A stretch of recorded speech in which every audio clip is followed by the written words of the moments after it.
Saudações, pessoal! Cá estamos aqui para mais uma das nossas aulas iniciais que discutem as definições de jogos para diferentes autores e autoras, pois, afinal de contas, não nos bastaria sair simplesmente discutindo a aplicação dos jogos em ensino sem saber minimamente ou ter um consenso sólido sobre quais são as principais classificações dos jogos e isso consiste basicamente no cerne dos estudos sobre jogos ou game studies, como vocês vão ver, geralmente escrito em inglês mesmo, já que nosso campo em língua portuguesa e mesmo em outras línguas ainda é bastante restrito. Talvez a gente pudesse fazer uma menção honrosa aos estudos sobre jogos em alemão e em francês, mas pouquíssimos deles chegam a nós em português, então não faz grande diferença para nós nesse momento falarmos em estudos sobre jogos. Então, convencionamos aqui, estamos tratando do início dos game studies. Essa é a nossa discussão. E o campo é basicamente redefinido ou fundado propriamente por essa obra que nós vamos discutir hoje. O Regras do Jogo. Eu estou aqui com o livro na mão. Vocês estão vendo aí a imagem da edição inicial dele. Na nossa edição brasileira, ele é segmentado em 4 volumes. Não me perguntem por que dessa escolha editorial, pois eu nunca a compreendi. O que é fato é que esse é um tijolão, né? Um livro que para em pé em qualquer posição, que foi publicado originalmente em 2004 pelo MIT.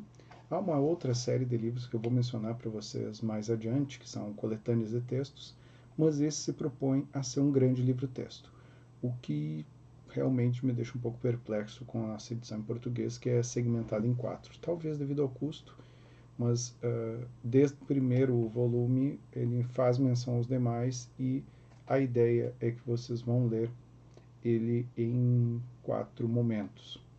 Não vai ser o propósito da nossa disciplina, mas é interessante ressaltar que essa é a proposta dos autores. O primeiro volume trata dos principais conceitos, o segundo sobre regras, o terceiro sobre interação lúdica, ou play, como foi a tradução da expressão play para português, que é interação lúdica, e o volume 4, cultura. Como vocês vão ver aqui, faz sentido a edição brasileira porque ela segmenta isso. Então, esse nosso primeiro volume, do qual a gente vai trabalhar especificamente o capítulo 7 nos próximos slides e nessa brevíssima aula assíncrona aqui, trata tão somente da definição de jogo, ou do conceito de jogo a partir de diferentes autores. Nós vamos voltar ao livro durante a nossa disciplina para discutir alguns outros conceitos, como eu já mencionei a vocês, o debate sobre círculo mágico, resgatado a partir do Johann Huizinga, é feito por essa obra aqui. Mas, por hoje, nós vamos ficar em algo que já é bastante ousado, que é tentar compreender a proposta dessa obra titânica e, no momento final, a complementação, poderíamos dizer assim, ou atualização desse debate pelo Jasper Juhl nessa outra obra, que nós também vamos discutir hoje pela primeira vez, mas retornaremos a ela, que é o Half Real. Curiosamente, mantiveram o título, até porque talvez não fizesse muito sentido traduzindo, mas a obra está traduzida, disponível para vocês, e a Blurcher fez um bom trabalho de tradução nessa obra. As versões digitais dela que vocês encontram, mesmo em e-book, são de uma formatação no mínimo discutível. Qual a proposta, então, do Rules of Play? Nesse primeiro volume, conceitos principais que vão ser posteriormente abordados. Então, nós vamos ter o debate sobre regras, no volume 2, o debate sobre interação lúdica, ou play, no volume 3, e o debate sobre cultura, no volume 4. Então, para eles, o que são regras? Esquemas de design de jogos formais que focalizam as estruturas essenciais, lógicas e matemáticas de um jogo. Então, como vocês já viram, Não existe jogo sem regras. Isso vai ficar um pouco mais claro e elucidado, eu espero, ao longo dessa aula de hoje. Aqui nós temos uma certa convenção que nos facilita compreender alguns problemas até de tradução que eu mencionei, que não são exatamente problemas, são limitações linguísticas. E como eles são autores de língua inglesa, play foi traduzido por interação lúdica e realmente é uma boa tradução, porque é disso que esses autores estão falando. A interação lúdica, segundo eles, contém esquemas de designs de jogos experienciais, sociais e representacionais que colocam a participação do jogador em primeiro plano com o jogo e com outros jogadores. Por fim, cultura contém esquemas de design de jogos contextuais que investigam aspectos culturais. O que nós podemos pensar aqui é: regras dão uma estrutura lógica de como se joga um jogo, como quando você lê um manual de um jogo analógico, ou começa a jogar um jogo complexo, digital, e é apresentado as suas regras através de um tutorial. E geralmente vocês podem pensar em jogos de first person shooting que não raramente vão introduzindo os componentes não apenas do tutorial, mas em missões das mais simples para as mais complexas, adicionando elementos de modo bastante analítico. É uma aplicação explícita do método cartesiano no século XXI, embora dificilmente vocês vão ver uma alusão tão direta a isso por parte dos jogos. Eu não lembro nem deles fazerem piada com isso, fazem no máximo piada com tutorial, em alguns casos específicos. A interação lúdica diz respeito ao como se joga. Por vezes vocês têm alguns jogos que têm um tutorial muito ruim, muito limitado. Estou pensando aqui especialmente no League of Legends. Ninguém consegue saber como se joga League of Legends jogando o tutorial. Ou mesmo os modos de treino. Então ajuda de alguma coisa, mas não é o jogo. Por quê? Porque a interação lúdica, o modo como se joga, diz respeito à coordenação de uma equipe de 5 jogadores. E se aprende muito mais jogando, pois é um jogo que diz muito mais respeito a um jogo social, nessa categorização que eles aqui fazem, não um jogo de experiência que você joga para sentir algo diferente ou para ter uma experiência, para explorar o mundo. É um jogo que você joga para aprender a jogar em equipe, no caso do League of Legends, e representacionais, que nesse caso poderíamos dizer que dizem mais respeito a construir uma narrativa ou a entrar num modo mais imersivo de fazer conta. Cultura, aí diz respeito muito mais ao enquadramento ou framing do jogo num contexto mais amplo, para além das regras que o regem e que permitem jogá-lo e das próprias interações estabelecidas entre os jogadores. Por isso, Rules of Play, né? As regras do jogar, ou da interação lúdica nessa tradução, que mesmo um pouco grande, é uma palavrinha de 4 letras que vira interação lúdica, mas faz sentido, vocês vão entender bem lendo a obra propriamente. Nem que seja apenas o capítulo 7 que eu deixei separado para vocês. Indo então diretamente a ele. Eles apresentam, Salim Zimmerman apresenta para nós essa primeira definição do David Parlett, que é uma definição de dicionário, basicamente, do History of Board Games, da Oxford. Essa capinha que está bem pequenininha, talvez vocês nem vejam muito bem aí na imagem do vídeo. Ele não foi traduzido, vocês encontram, embora com alguma dificuldade, versões digitais ou versões impressas, aos preços que a cotação do dólar nos permite comprar atualmente, né? E ele faz uma definição bem restrita. Uma coisa interessante é que o Parlett especifica algo que é um autor bem mais contemporâneo do que Huizinga e Kailoa. Uma coisa um pouco estranha que vocês vão notar no Salim Zimmerman é que a ordem de definição de apresentação das definições dos autores não segue uma ordem cronológica, que é a minha tendência nas disciplinas, até por um certo didatismo, mas sim uma ordem lógica segundo o critério deles. Teria minhas diferenças aqui, mas não vou entrar nos pormenores. Então, o que ele nos diz? Ele está deixando de fora, o Parlett, jogos que não são formais. Jogos que não são formais seriam brincadeiras ou interações entre animais. A ideia dele é que animais não respeitam regras. Com base no que, bem, não sei ao certo. Então, não vamos discutir etologia aqui hoje. Vamos à definição dele. Um jogo formal tem uma dupla estrutura com base em fins e meios. Fins é uma competição para atingir o objetivo. A palavra grega para jogo é agon, que significa competir. Lembrem lá do Kailoá. Somente um dos concorrentes, sejam eles indivíduos ou equipes, pode atingi-lo, uma vez que seu ato de atingir termina o jogo. Atingir esse objetivo é vencer. Daí o jogo formal, por definição, tem um vencedor. E vencer é o fim do jogo, ou em ambos os sentidos da palavra, como término e como objeto. Meios. O jogo tem um conjunto acordado de equipes e regras procedimentais por meio das quais o equipamento é manipulado para produzir uma situação vencedora.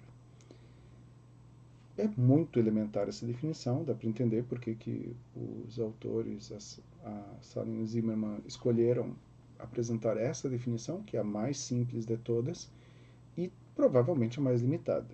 Já fica de cara evidente para vocês aqui que jogos cooperativos não têm espaço nessa definição. Então, e é bem limitada talvez porque ele está dando conta muito mais dos jogos tradicionais e jogos, talvez no máximo, jogos de trilha do século XIX até meados do século XX, pelo que eu lembro da época em que eu li esse History of Board Games. Ele não chega aos jogos contemporâneos ou Eurogames ou mesmo alguns jogos digitais que não teriam o objetivo de realmente discutir. Afinal, ele está falando sobre board games, mas alguns jogos digitais simplesmente não cabem nessa definição aqui. Mas serve para aquele objeto do qual ele trata. Isso é uma coisa muito importante vocês sempre lembrarem quando pensam em definições. As definições delimitam ou circunscrevem aquela realidade que nós estamos tentando compreender. Para o Parlet, para discutir jogos tradicionais, história dos board games, ou jogos de mesa, se formos traduzir assim, faz mais sentido essa definição. A segunda que eles nos apresentam é do Clark Abt. Ele é um autor alemão que se radicou nos Estados Unidos nos anos 40, após o fim da Segunda Guerra Mundial, e fez uma formação, ele se tornou PhD em ciência política. Então, segundo ele, a definição de jogo nesses serious games, isso que é o curioso, nós vamos voltar a ele mais ao fim da disciplina quando a gente for discutir o conceito de serious games, que foi oriundo da ciência política, naquela linha mais behaviorista, desenvolvido a partir dessa proposta dele. Jogos de simulação de realidade. Reduzido à sua essência formal, um jogo é uma atividade entre dois ou mais tomadores de decisão independentes, buscando alcançar seus objetivos em contexto limitador. Uma definição mais convencional seria dizer que um jogo é um contexto com regras entre adversários tentando conquistar objetivos. Obviamente, vocês veem aqui ecos da teoria da escolha racional, e que tem forte influência sobre esse autor, tanto naquele período quanto posteriormente. E os componentes principais dele aqui, estão aqui em itálico nessa definição, são atividade. O jogo é uma atividade, um processo, um evento. Tomadores de decisão. Os jogos, segundo esse autor, exigem que os jogadores decidam ativamente. Então, na definição dele aqui, roll and move ou jogos de pura sorte não caberiam. Objetivos. Os jogos têm objetivos na definição dele, então bem definidos, geralmente nas próprias regras, diz como termina o jogo, quando o jogo acaba. E o contexto limitador, que diz respeito às próprias regras, que além de definir o objetivo do jogo, também limitam e estruturam a atividade do jogo, como se joga. A definição do Johann Huizinga, assim como a próxima do Kailoá, eu simplesmente aqui reporto vocês as aulas que vocês encontram aqui nessa plataforma, eu deixei elas disponíveis. Então eu não vou pormenorizá-las, nós vamos depois fazer uma retomada junto com os demais autores, mas elas já foram bastante bem explicadas Então, eu não vou tomar o tempo de vocês aqui. Na nossa aula síncrona, nós podemos resgatá-la se for necessário. Passo então diretamente para essa definição de um filósofo, o Bernard Suits. Existe uma tradução da Gradiva, do livro dele. Eu coloquei aqui a versão em inglês mesmo, porque eu não consegui contato com essa edição por conta do custo restritivo e por conta de que não existe, a Gradiva não entrou no mundo dos e-books. Então não é possível comprar um e-book da Gradiva do autor. E o preço é meio salário mínimo do livro, então não é uma coisa viável para um Redis professor. Então, pessoal, nós temos como ter acesso a ele na versão original, que por sinal é bem mais barato de comprar do que a tradução em português de Portugal.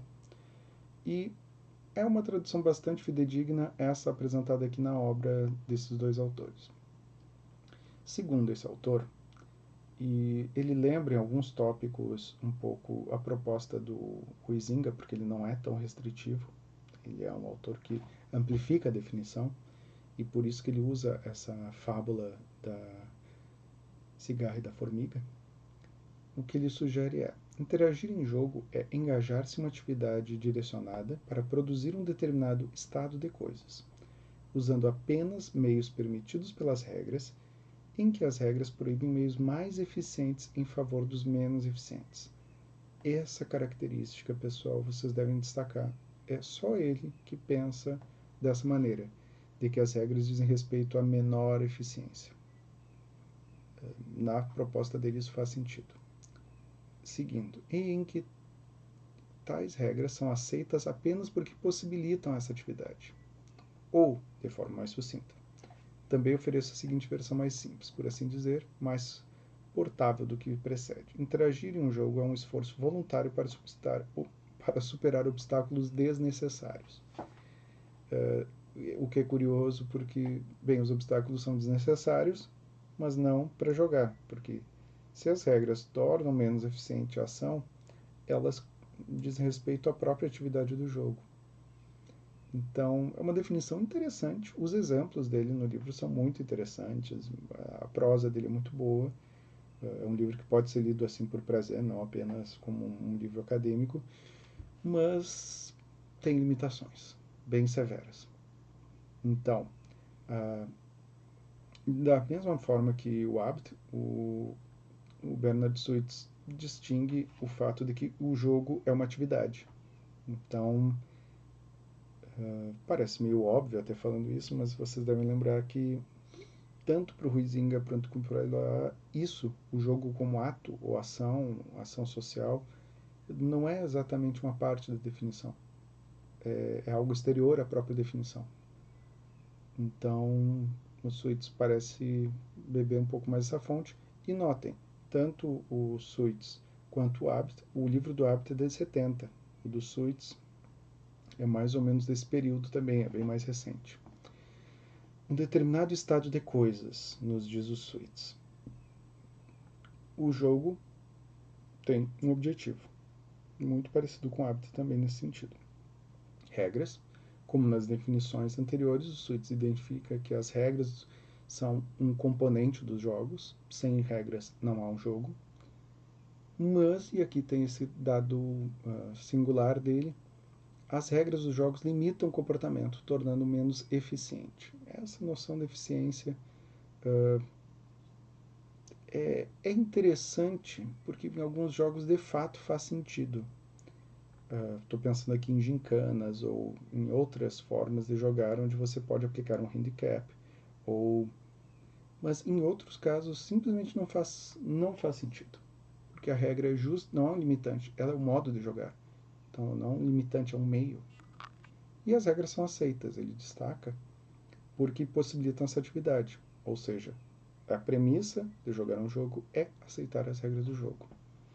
E aqui vocês devem lembrar daquelas discussões que são mais presentes tanto no Huizinga quanto no Kailoá sobre as pessoas que negam-se a cumprir com as regras do jogo, que são os estraga-prazeres ou aqueles que simplesmente abalam a estrutura do jogo como tal, muito mais do que um cheater ou do que um trapaceiro, que ele pelo menos faz de conta que segue as regras do jogo. Isso o Huizinga diz muito claramente. O Kailoa apresenta até de uma forma um pouco distinta, quando as pessoas não voluntariamente trapaceiam, mas corrompem os jogos, deixam-se levar por elas, pelas categorias específicas, seja do Agon, do Alea, do E-Links, ou simplesmente concebem que são outra pessoa, no caso do Mimicry.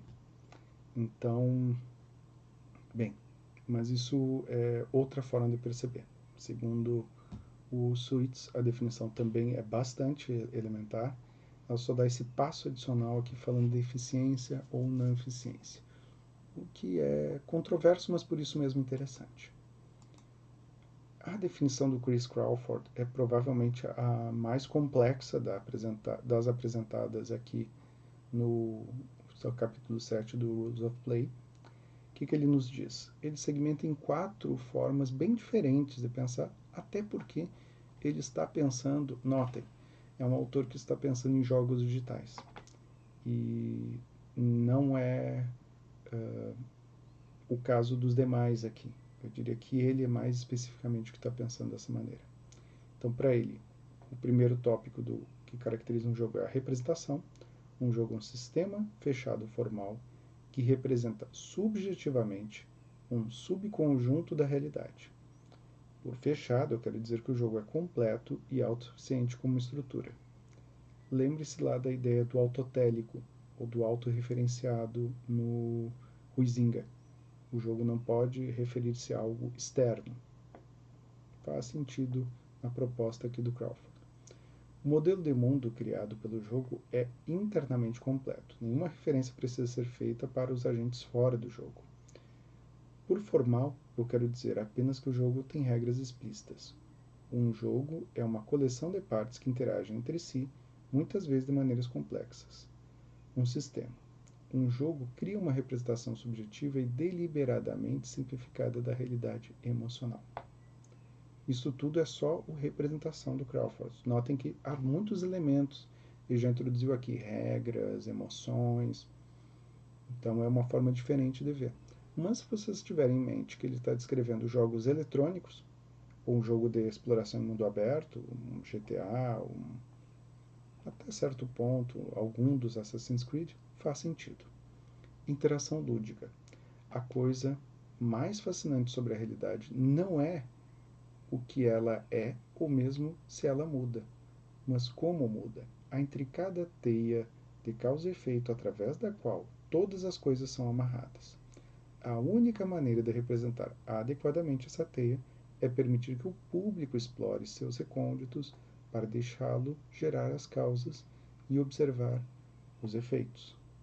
Os jogos fornecem esse elemento interativo e é um fator crucial do seu apelo. Notem que isso pode ser pensado talvez mais para jogos digitais, mas faz todo sentido para jogos de tabuleiro, jogos analógicos, especialmente de maior complexidade. Aquela sensação do jogador enquanto experimentador do que acontece se eu fizer isso aqui? Enfim, você não sabe se você vai vencer. O que ele está sugerindo aqui, pensando mais na representação, não é uma atitude tão fechada, tão teoria da escolha racional como a do hábito, mas um certo comportamento de exploração e de criatividade que começam a se aproximar um pouco da ideia de jogo como interação lúdica e experiência, ou experiência existencial no limite, né? Experiência significativa, o que você faz ao jogar. Conflito. Um terceiro elemento que aparece em todos os jogos é o conflito. O conflito surge naturalmente da interação no jogo. O jogador está ativamente buscando algum objetivo. Os obstáculos o impedem de alcançar facilmente esse objetivo. O conflito é um elemento intrínseco de todos os jogos. Ele pode ser direto, indireto, violento ou não, mas está sempre presente em cada jogo. E claro que aqui vocês podem se perguntar, então, Sin City não é um jogo? É uma boa pergunta. Para o Crawford, de alguma maneira o Ju vai abordar isso, ele vai discutir com vocês alguns jogos de simulação, e nós vamos voltar a isso no futuro, mas um jogo como SimCity não tem conflito. Não é possível vocês pensarem exatamente no conflito. Ou os simuladores, Farm Simulator ou Truck Simulator, esses digitais que têm feito mais sucesso recentemente, até um pouco de modo espantoso, em que as pessoas jogam para simular uma experiência ou para viver uma outra vida. O Second Life, que não é um jogo, explicitamente não é um jogo, se propõe a uma forma distinta disso, talvez dando um passo adicional, mas vocês têm vários desses softwares que são algo no limite do jogo, porque o conflito ele até existe, mas você quer produzir mais na sua fazenda. Por isso você vai querer comprar um trator melhor ou aumentar o tamanho, a capacidade do seu caminhão no Truck Simulator, ou ainda no SimCity aumentar a sua cidade. Por quê? Não, a sua cidade pode ser mantida pequena e, eventualmente, você pode ter um certo sucesso. Há alguns vídeos, depois eu posso compartilhar com vocês em aula, de pessoas que dizem ter zerado ou terminado o SimCity porque criaram modelos de cidades que são autossuficientes sem demandar nenhum tipo de intervenção por parte do jogador. Claro, um dos que eu lembro não tinha área verde e a média de vida das pessoas era de 35 anos. Tudo bem, pode-se dizer que é autossuficiente, mas quem é que gostaria de viver numa cidade assim? Enfim, fica a ideia, né? Até que ponto os sistemas funcionais são exatamente algo desejável. Mas são interessantes justamente porque nos levam a esse tipo de pensamento, o modo como os jogos podem ser pensados como simuladores. No caso do Crawford, jogos de simulação não são jogos. Não há conflito, há muito pouco conflito. Ele até tem trabalhos posteriores, ele está vivo, ele continua pesquisando, publicando muito, ele é um game designer muito influente ainda hoje. Habit também, ele continua publicando, discutindo, embora eu acho que o último livro dele é de 99, ele não tem publicado muito, mas ainda dá algumas palestras. Segurança. Conflito implica perigo. Perigo significa risco de dano. Dano é indesejável. Portanto, um jogo é um artifício usado para fornecer a experiência psicológica de conflito e perigo, excluindo suas realizações físicas. Em suma, um jogo é uma maneira segura de experimentar a realidade. Mais precisamente, os resultados de um jogo são sempre menos adversos que as situações que o jogo modela. Isso é uma coisa que, pensando em jogos de tiro, ou em jogos com violência, ou até no League of Legends, que eu mencionei um pouco antes, bem, ninguém morre efetivamente no League of Legends. Ah, mas você tem kill, roubou kill. Sim, mas o kill acontece dezenas de vezes numa partida e ele é basicamente uma penalidade ao jogador, que dá bônus para aquele que realizou o abate. Então não é exatamente algo violento. Então esse caráter de segurança faz sentido aqui. Assim como nos jogos de simulação em primeira pessoa, de tiro em primeira pessoa, perdão, Counter-Strike e outros similares, podemos pensar que essa definição do Chris Crawford, mantenham ela em mente, ela é extremamente interessante para pensar jogos eletrônicos. A do Greg Kostikian é curiosa, porque eu até fiquei surpreso quando apareceu nesse livro. Eu lembrava dele por esse livro de Role Playing Game, que foi publicado nos anos 90. Tem uma versão em português dele, eu cheguei a ler. É o tipo do livro que a gente lia, achava interessante, mas nunca ninguém tinha muita coragem de jogá-lo. Que era um jogo de Role Playing Game para interpretar cartoons. Então, cartoons a lá Looney Tunes, por isso que é Toon. E, bem, segundo ele, numa definição bem mais recente, posterior a essa publicação, mas eu deixei ela aqui para vocês verem que ele é um game designer também. Um jogo é uma forma de arte na qual os participantes, denominados jogadores, tomam decisões a fim de gerenciar os recursos por meio das fichas do jogo em busca do objetivo. Fichas do jogo ou elementos do jogo, poderíamos dizer aqui, né? Fichas do jogo fica parecendo poker. Bem, alguns elementos que ele desenvolve são que jogos são, de alguma maneira, arte. É uma forma de arte. Então, sai totalmente da discussão sobre teoria da escolha racional, ou que jogos são sistemas puramente lógicos, e incorpora esse componente arte. Eu acho que foi um dos motivos dessa discussão, introduz essa discussão de game art, que era bem inicial em 2004, aqui na publicação da Salim Zimmerman. Jogadores tomam decisão, isso já estava presente antes. Então, um jogo sem decisão não é um jogo, é qualquer outra coisa. É um filme, é um livro, há outras formas de arte que não tem decisão. E uma coisa interessante que a gente vai discutir depois, a própria discussão sobre literatura ergódica ou literatura interativa diz respeito a isso. Ele tem familiaridade com isso e eu acho que ele pensa muito jogos próximos desse tipo de discussão. Por isso que é, no mínimo, interessante a gente levar isso em conta. Jogos como forma de arte distinta das demais, porque tem esse elemento da agência humana, da ação humana, das decisões. Gerenciamento de recursos, fichas do jogo ou os elementos pelos quais os jogadores representam as suas decisões e um objetivo. Então, é uma definição simples, mas ao mesmo tempo que dá para pensar bastante. E essa definição dessa coletânea, pessoal, o Brian Sutton Smith, nós temos uma obra traduzida por ele, dele, traduzida naquela seleção de livros sobre jogos que a Vozes lançou. A gente já leu o Jogos e os Homens do Kailoa e há outros, vários outros, muito sobre brincadeira e jogos infantis, mas Brian Sutton Smith é um pouco dessa tradição de autores que resgata a partir de brincadeiras, jogos e folclore. É um autor antigo, não sei se ele ainda está vivo, mas se tiver, está bem velhinho, mas tem muitos trabalhos pioneiros nesse campo de estudo sobre jogos.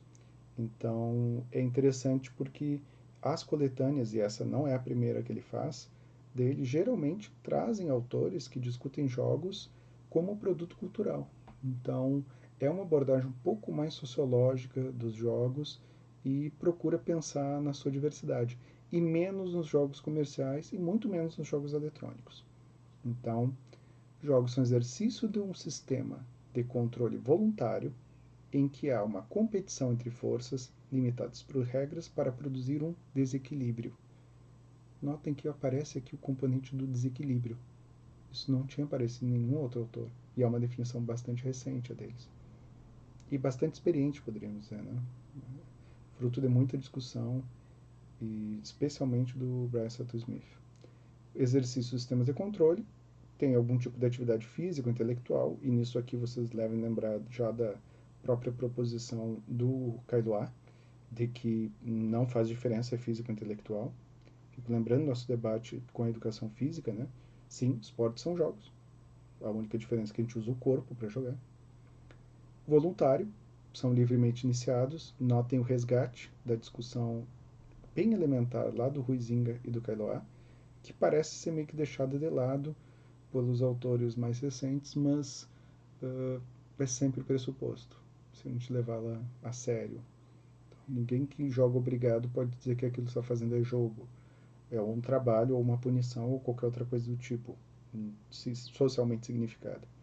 Competição entre poderes, há um conflito entre jogadores, confinado por regras, a natureza limitadora das regras é enfatizada aqui pelos autores, e o resultado é um desequilíbrio.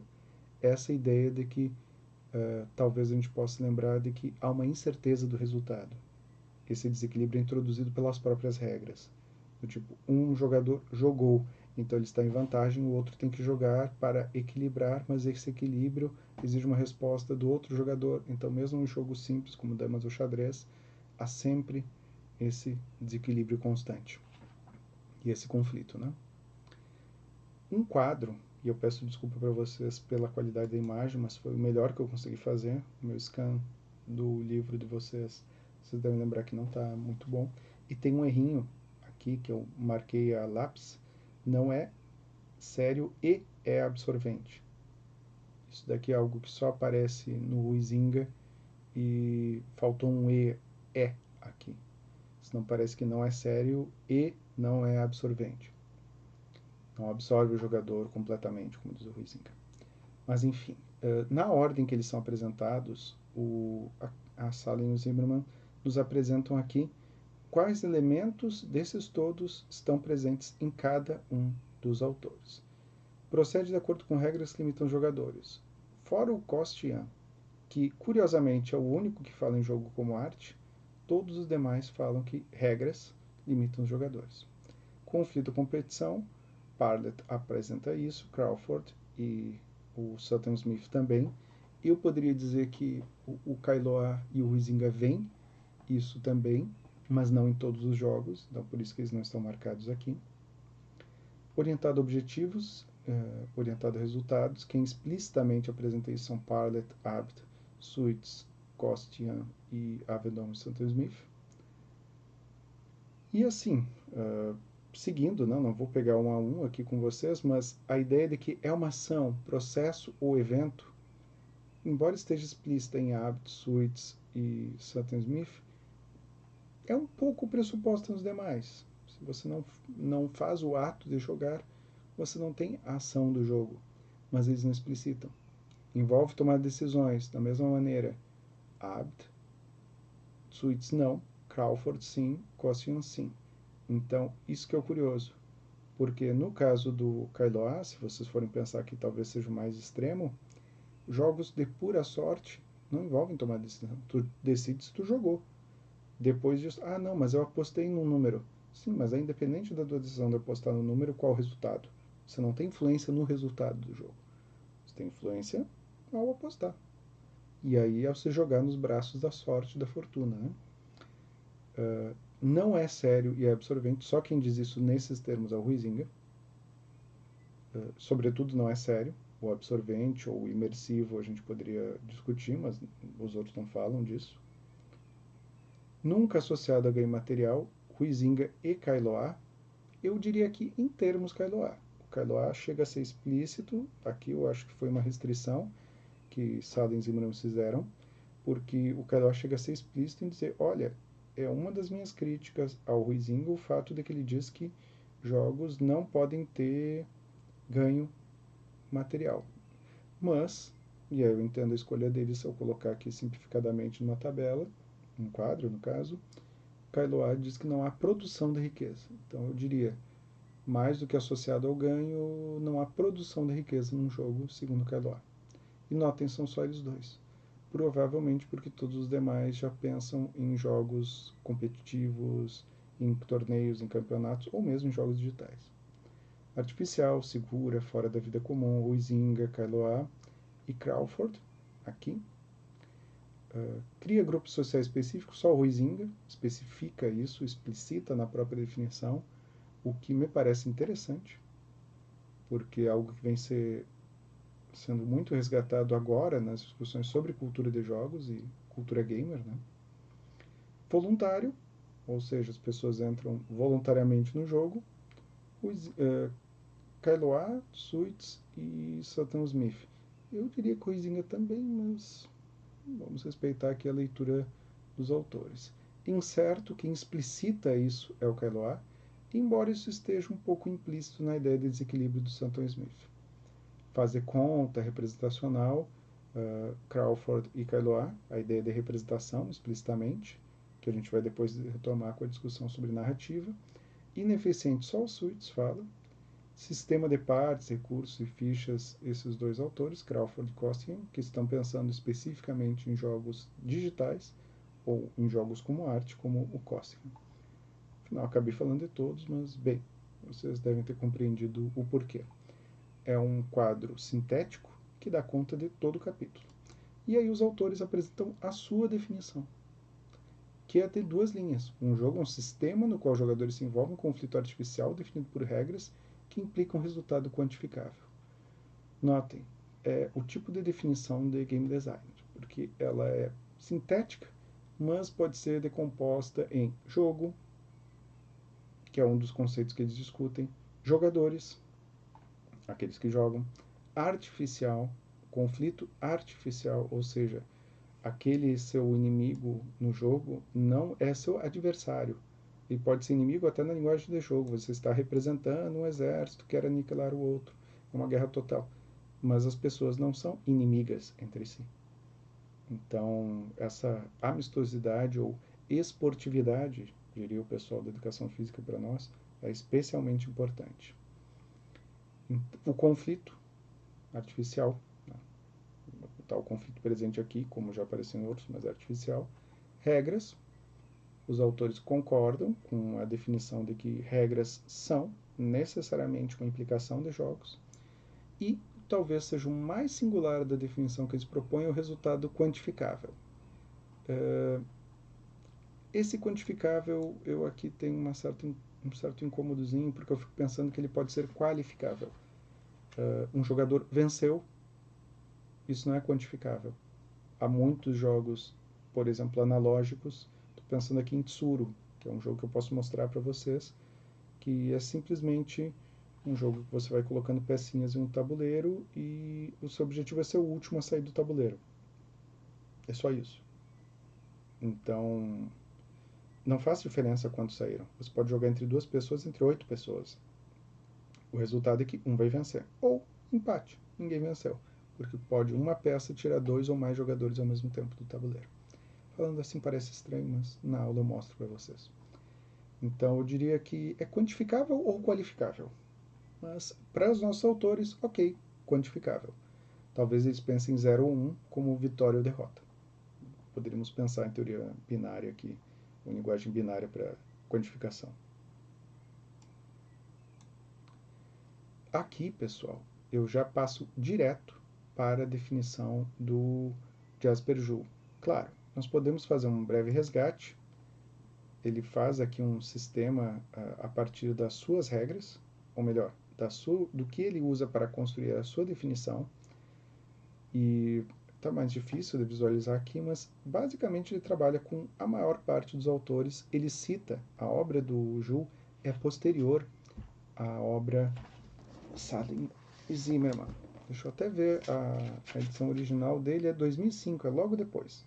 Para nós foi 2019. Mas que bom que veio, mesmo que tardiamente em 2019. Afinal, o campo dos game studies só agora está se consolidando no Brasil, nos últimos 5 anos, eu me arrisco a dizer. Com as publicações e com a tradução dos autores, né? Para a gente poder fazer a nossa própria leitura. Então, regras é algo que está presente em todos e ele incorpora a discussão de Salem Zimmermann, a ideia de que o resultado é algo presente, quantificável, Salem Zimmermann, a mudança de rumo, Kelly, que é um autor que Salem Zimmermann não discutem, Sutton Smith, resultado desequilibrado, e incerteza, Kailoa. Então, é especialmente interessante o modo como ele faz isso. Eu, honestamente, penso que a definição mais precisa ou mais interessante para nós aqui é a do Juhl. Os objetivos que ele apresenta aqui, quais que também discutem, interação, Saul Crawford, objetivos, regras e o mundo, Salem Zimmermann, o modo como eles pensam o conflito artificial, a ideia de que é separado do resto do mundo, é basicamente Kaidoa e Huizinga que pensam isso, embora eu acredite que aqui poderia ser adicionado também algo que não está na definição de Salem Zimmermann, mas é de uma grande centralidade na discussão deles, que é a ideia de círculo mágico. O caráter de não trabalho, Sutton Smith também aborda isso um pouco, a ideia de controle voluntário dele diz respeito a isso. Meios eficientes, novamente suítes, e agrupamentos sociais, Huizinga. E como que o Juhl faz, a partir de todas essas definições, a dele? Ele discute propondo dessa forma. Eu até acho bem parecida a forma como ele faz a exposição e depois a decomposição com o modo como o Kailoa apresenta. Regras. Jogos são baseados em regras. Resultado quantificável e variável. Jogos têm resultados variáveis, quantificáveis. Valorização do resultado. Diferentes resultados potenciais do jogo recebem diferentes valores, alguns positivos, alguns negativos. Isso daqui resolve o problema do quantificável da Salem do Zimmermann, que eu tinha mencionado para vocês. Ele não é só quantificável variável, mas valorizado de diferentes maneiras. Você deseja mais um resultado que o outro. Não há indiferença ao resultado. Por isso, e aqui é um caráter um pouco complementar das definições do Juhl, há esforço do jogador. O jogador exerce esforço para influenciar o resultado. Jogos são desafiadores. Ou seja, o esforço do jogador está vinculado à valorização do resultado, que é possível devido à quantificação variável dele, que só pode se dar pelas regras. O jogador está conectado ao resultado emocionalmente, no sentido de que ele ficará feliz se for vencedor, mas ficará infeliz no caso de um resultado negativo. Então, novamente, isso também tem vínculo com o esforço do jogador e tudo vem antes. E as consequências negociáveis, que talvez seja o componente mais difícil de compreender da definição do Jules, mas diz respeito a um pouco ao caráter voluntário e também ao fato de que não é necessariamente improdutivo o jogo. O mesmo jogo, conjunto de regras, pode ser jogado com ou sem consequências na vida real, que ele sugere. Ou seja, pode ser um jogo for fun, pode ser um jogo para se divertir ou para aprender a jogar, assim como pode ser um torneio, um campeonato, um jogo profissional. Isso não torna o jogo menos jogo. Então, ele aborda isso e, a meu ver, é o que permite pensar em torneios e campeonatos de modo tranquilo aqui. Ele parece estar pensando nisso. E o Jules está pensando em jogos digitais. Embora não pareça, porque ele está falando modelo clássico de jogo, o livro dele é sobre videogames, e vocês viram pelas imagens que ele aborda isso o tempo todo. Por fim, pessoal, nós temos essa apresentação dos jogos, e o que, apenas explicando esse exemplo que está no livro, e é melhor vocês lerem ele com a própria descrição, mas eu vou usar aqui apenas como referência. Isso são os jogos, apresentam todas essas características. No caso de jogos de pura sorte, não há esforço do jogador. Apostas, em geral, também não há esforço do jogador, ou há consequências pré-negociadas, que nesse caso não é sorte pura, são em sorte. Em habilidades, aí você está apostando se um cavalo corre mais, se alguém luta melhor. RPG de papel e caneta, regras flexíveis. Há dúvidas aqui, alguns mais, outros menos. Pode-se jogar Dungeons and Dragons como jogo de miniaturas, praticamente. E seguindo as regras literalmente no que diz no livro. Mas eu concordo que sim, para se jogar e para o jogo ser agradável para todos os que jogam, é interessante que as regras sejam flexíveis. Porque afinal de contas, o objetivo do role-playing game é contar uma história. Então, o personagem de primeiro nível no D&D morrer por causa de um crítico, por sei lá, um mago morrer atacado por um gato num beco, não é exatamente uma história muito heróica, né? E o objetivo é criar histórias heróicas, um role-playing game, por exemplo. Simulações abertas, sem valorização do resultado, talvez o SimCity entrasse aqui. Não há valorização do resultado, isso talvez equivalha ao conflito em outros. E aqui quando há muitos elementos faltando para poder se pensar em jogo. Ficção em hipertexto é literatura ergótica ou literatura interativa.